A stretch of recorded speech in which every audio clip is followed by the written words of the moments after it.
Kaixo familiak, bideo honetan zuen seme-alaben ebaluazio buletinari buruzko informazio garrantzitsua partekatuko dugu zuekin. Aldez aurretik, barkamena eskatzen dizuegu sor daitezkeen eragozpenengatik. Izan ere, guretzat ere tresna berria da.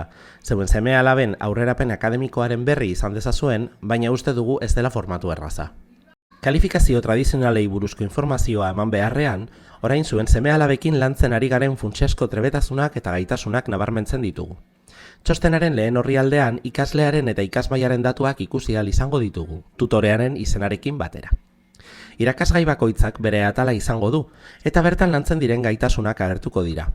Ez duzue batetik 10erako notarik ikusiko, ez da ondorik, oso ondorik edo nahikorik ere, baizik eta barratxo bat agertuko da, ikaslea zein unetan edo mailetan dagoen adierazteko. 4 maila daude, apala, oinarrizkoa, egokia edo bikaina. Errazagoa da adibide bat ikusten badugu. Kasu honetan euskara eta literatura ikusiko dugu, agertzen den lehenengo irakasgaia dela.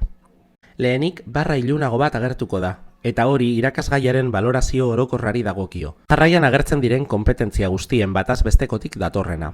Kasu honetan ikusten dugu 10 konpetentzia ebaluatzen direla irakasgai honetan, eta horien artean daude esaterako ahozko ulermena, idatzizko ulermena, ahozko eta idatzizko produkzioa, eta horietako bakoitzaren gaitasun horren eskuratze maila markatzen duen barra agertzen da. Irakasgai guztiak modu honetan egongo dira ebaluatuta.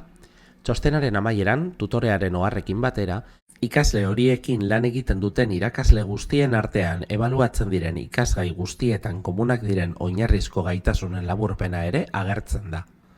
Aldez aurretik eskertzen dugu zuen pazientzia, eta irekita gaude zuen iradokizunak entzuteko, prozesu hau ikastolanen eta familien arteko lankidetza baita.